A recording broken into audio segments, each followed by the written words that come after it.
नमस्कार, मैं हूं फरीद अली और आप देख रहे हैं हमारा खास शो दुनिया मेरे आगे। सबसे पहले सुर्खियां। इजराइल ने फिर तोड़ी हिजबुल्लाह की कमर, मारा गया नसरल्लाह का उत्तराधिकारी हाशिम सैफुद्दीन। बैरूत में इजरायली स्ट्राइक में हुई मौत। एक साल में 11वीं बार इजराइल पहुंचे अमेरिकी विदेश मंत्री ब्लिंकन। गाजा और लेबनान में बढ़ती हिंसा के बीच संघर्ष विराम की बातचीत फिर से शुरू करने पर दिया जोर। रूस के कजान शहर में ब्रिक्स शिखर सम्मेलन का दूसरा दिन। पीएम मोदी बोले, भारत युद्ध नहीं बल्कि संवाद और कूटनीति का समर्थन करता है। बांग्लादेश में फिर आया सियासी भूचाल। राष्ट्रपति शहाबुद्दीन के बयान से नाराज छात्रों और लोगों ने किया राष्ट्रपति के आवास बंग भवन का घेराव। बांग्लादेश में राष्ट्रपति शहाबुद्दीन के बयान से मोहम्मद यूनुस की अंतरिम सरकार के लिए खड़ा हुआ संवैधानिक संकट। राष्ट्रपति शहाबुद्दीन ने एक अखबार से कहा कि मेरे पास इस बात का कोई दस्तावेजी सबूत नहीं कि देश छोड़कर भागने से पहले शेख हसीना ने प्रधानमंत्री पद से इस्तीफा दिया। पाकिस्तान के लाहौर की पंजाब यूनिवर्सिटी में झड़प, 30 छात्र और 10 सुरक्षा गार्ड जख्मी। हॉस्टल में मृत मिली लड़की के लिए न्याय और फीस बढ़ोतरी के खिलाफ प्रदर्शन कर रहे थे छात्र। और अब आज की बड़ी खबर। बांग्लादेश में एक बार फिर हालात तेजी से बिगड़ते जा रहे हैं। मोहम्मद यूनुस के नेतृत्व वाली अंतरिम सरकार के सामने संकट खड़ा हो गया है और आंदोलन के जरिए शेख हसीना की सरकार को हटाने वाले विरोध प्रदर्शन का नेतृत्व करने वाले छात्र एक बार फिर सड़कों पर उतर आए हैं। प्रदर्शनकारियों ने राष्ट्रपति मोहम्मद शहाबुद्दीन के इस्तीफे की मांग करते हुए ढाका के बंग भवन का घेराव कर लिया है। छात्र प्रदर्शनकारी शेख हसीना के इस्तीफे के मामले को लेकर राष्ट्रपति मोहम्मद शहाबुद्दीन को हटाने की मांग कर रहे हैं।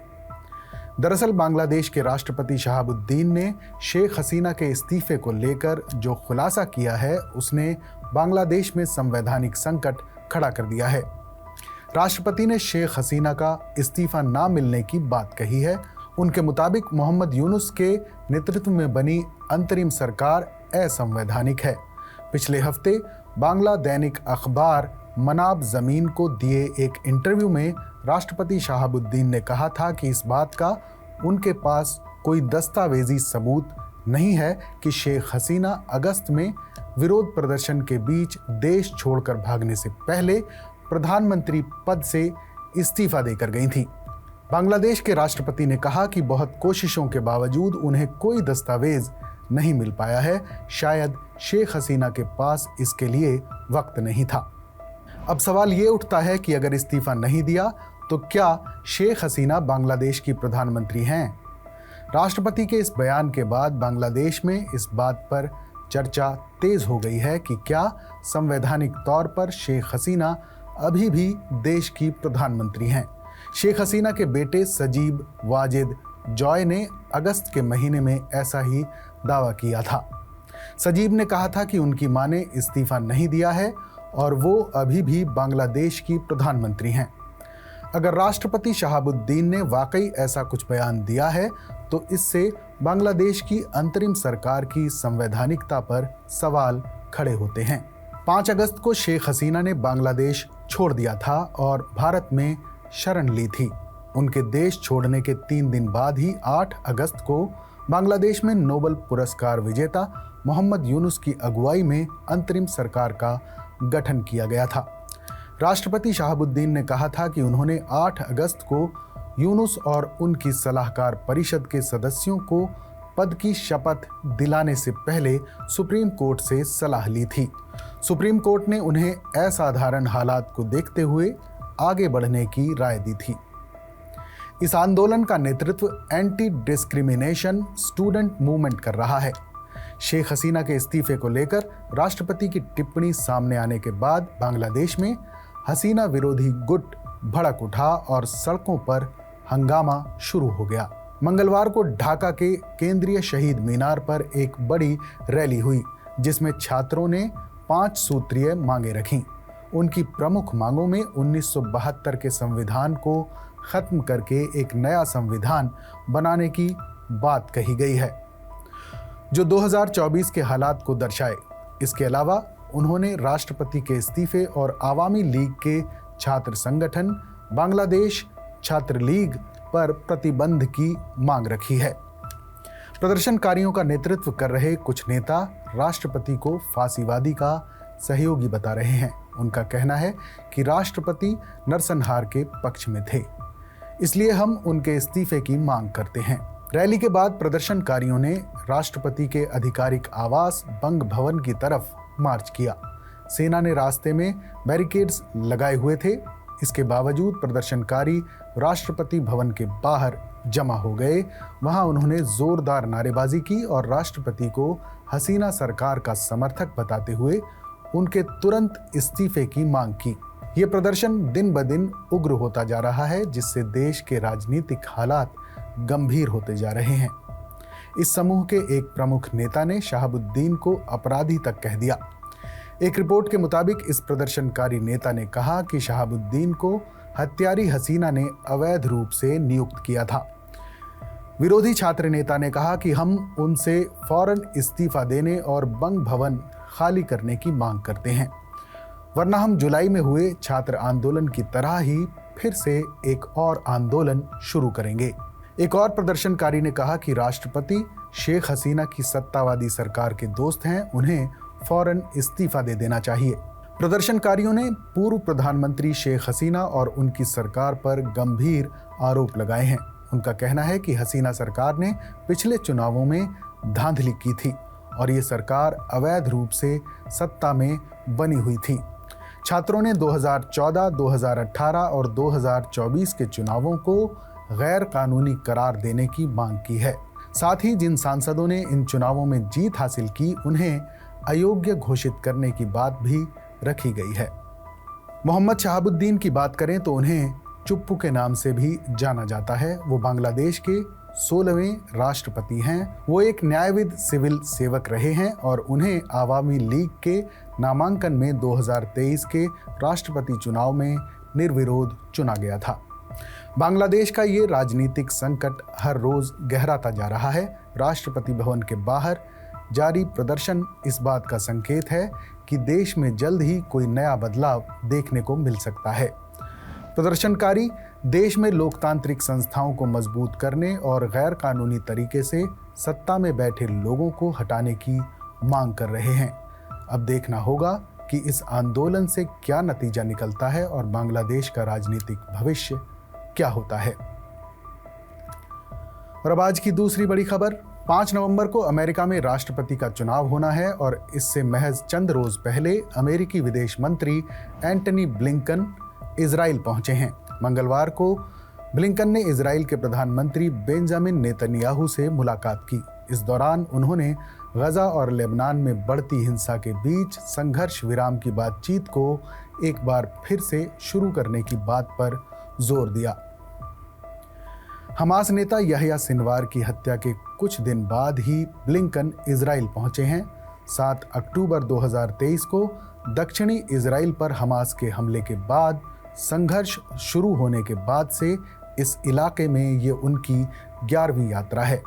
ब्लिंकन के एजेंडे में मानवीय सहायता, हमास द्वारा बंधक बनाए गए लोगों की रिहाई और संघर्ष के बाद गजा में शासन की योजनाओं पर चर्चा शामिल है। नेतन्याहू के साथ ब्लिंकन की बैठक तकरीबन 2.5 घंटे तक चली। अमेरिकी विदेश विभाग के प्रवक्ता मैथ्यू मिलर के मुताबिक ब्लिंकन ने सभी बंधकों की रिहाई सुनिश्चित करके और गाजा में संघर्ष को खत्म करके यहया सिनवार को न्याय के कटघरे में लाने के लिए इजराइल की सफल कार्रवाई से फायदा उठाने की जरूरत पर जोर दिया है। इजरायली बयान में भी इस मामले पर इसी तरह की भावना व्यक्त की गई है, जिसमें कहा गया है कि नेतन्याहू ने 2.5 घंटे की बैठक में इस बात पर जोर दिया कि सिनवार की मौत से अपहरणकर्ताओं की वापसी और युद्ध के सभी लक्ष्यों की प्राप्ति पर सकारात्मक प्रभाव पड़ सकता है। अमेरिका ने बार बार सिनवार को समझौते के लिए प्रमुख बाधा बताया है। इजरायली अधिकारियों ने कहा कि वो एक सीमित समझौते पर विचार कर रहे हैं, जिसके तहत कुछ समय के लिए युद्ध विराम के दौरान कई बंधकों को मुक्त किया जाएगा। इसके अलावा वो एक व्यापक समझौते पर भी विचार कर रहे हैं, जिसके तहत लेबनान और गाजा में युद्ध खत्म हो जाएगा और सभी बंधकों को आज़ाद कर दिया जाएगा। अमेरिका, मिस्र और कतर ने इजराइल और हमास के बीच कई महीनों तक अप्रत्यक्ष बातचीत करवाई थी, जिसके तहत एक समझौते पर पहुंचने का प्रयास किया जा रहा है। इसमें आतंकवादी समूह, स्थायी युद्ध विराम और फिलिस्तीनी सुरक्षा कैदियों की रिहाई के बदले में दर्जनों बंधकों को रिहा करना शामिल है। इजरायली प्रधानमंत्री कार्यालय ने ब्लिंकन और पीएम नेतन्याहू की बैठक को बेहद खास बताया है। प्रधानमंत्री और ब्लिंकन ने गाजा में युद्ध के बाद के चरण की योजनाओं पर भी चर्चा की है। इजरायली अधिकारियों ने बताया कि इजराइल चुपचाप गाजा में हमास के नागरिक शासन को बदलने के तरीकों की खोज कर रहा है, जिसमें मानवीय सहायता वितरित करने के लिए विदेशी निजी सुरक्षा कंपनियों का इस्तेमाल भी शामिल है। मिलर के मुताबिक ब्लिंकन ने इस बात पर भी बल दिया है कि इजराइल को गाजा में मानवीय सहायता के प्रवाह को बढ़ाने और बनाए रखने के लिए कुछ और कदम उठाने चाहिए और ये सुनिश्चित करना चाहिए कि मानवीय सहायता गाजा के नागरिकों तक पहुंचे। ब्लिंकन ने उत्तरी गाजा में खतरनाक होते हालात पर भी चिंता जताई। हाल ही में पूरे 2 हफ्ते तक इजराइल ने उत्तरी गाजा में किसी भी तरह की सहायता की इजाज़त नहीं दी है, जिसके चलते सहायता समूहों और सरकारों ने उत्तरी गाजा में खतरनाक हालात पर चिंता जाहिर की है। माना जा रहा है कि यहां अभी भी कई लाख फिलिस्तीनी रहते हैं। अमेरिकी राष्ट्रपति जो बाइडेन के प्रशासन ने भी एक पत्र जारी करके चेतावनी दी कि अगर नवंबर के मध्य तक यरूशलेम ने मानवीय संकट को दूर करने के लिए बड़े कदम नहीं उठाए तो इजराइल को खतरा हो सकता है। सहायता पर रोक के चलते ऐसी खबरें आई कि इजराइल उत्तरी गाजा की घेराबंदी करने के लिए जनरल की योजना को लागू कर रहा है। आईडीएफ ने इसका खंडन किया है और मंगलवार को कहा कि उसने राजनीतिक क्षेत्र से निर्देश के बाद पिछले 9 दिनों में 237 ट्रकों को गाजा में जाने की इजाज़त दी है।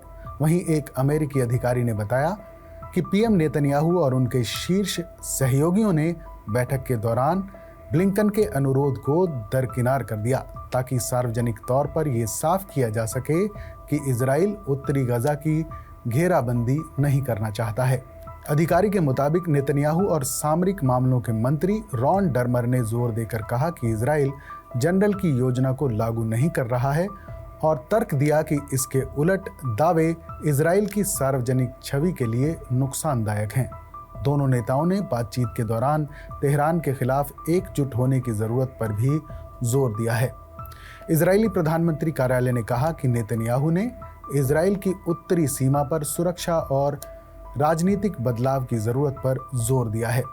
इजरायली बयान में कहा गया कि व्यापक ईरानी खतरे पर नेतन्याहू ने तेहरान के खिलाफ दोनों देशों को एकजुट होने की जरूरत को उठाया और इसके साथ ही ईरान की बुराई और आतंकवाद की धुरी के खिलाफ लड़ाई में अमेरिका के समर्थन के लिए ब्लिंकन को धन्यवाद दिया। ब्लिंकन ने ड्रोन हमले में इजराइल के प्रधानमंत्री की हत्या करने की ईरानी कोशिश पर हैरानी जाहिर की। साथ ही कहा कि ये एक बहुत ही गंभीर हमला था। हमले के समय नेतन्याहू और उनकी पत्नी घर पर नहीं थे। नेतन्याहू ने ब्लिंकन को उनके रुख के लिए धन्यवाद दिया और कहा कि ड्रोन हमले को नज़रअंदाज नहीं किया जा सकता। ब्लिंकन ने राष्ट्रपति आइजैक हर्जोग और रक्षा मंत्री योआव गैलेंट समेत दूसरे शीर्ष अधिकारियों और बंधकों के परिवारों से भी मुलाकात की। ब्लिंकन के विमान के उतरने से कुछ ही घंटे बाद हिजबुल्लाह ने मध्य इजराइल में रॉकेटों की बौछार शुरू कर दी, जिसके बाद देश के सबसे अधिक आबादी वाले इलाकों और इंटरनेशनल एयरपोर्ट पर हवाई हमले के सायरन बजने लगे। लेकिन इससे कोई नुकसान नहीं हुआ। इजरायली सेना ने कहा कि उसने 5 मिसाइलों में से ज़्यादातर को नष्ट कर दिया, जबकि एक मिसाइल खुले इलाके में गिरी। मंगलवार को लेबनान से इजराइल में कुल 65 मिसाइलें दागी गई थीं, जिनमें से अधिकतर ने देश के उत्तरी भाग को निशाना बनाया था। हमारे इस शो पर अपनी राय हमें ज़रूर बताइएगा। बाकी देश और दुनिया की तमाम बड़ी खबरों के लिए देखते रहिए TV9 डिजिटल।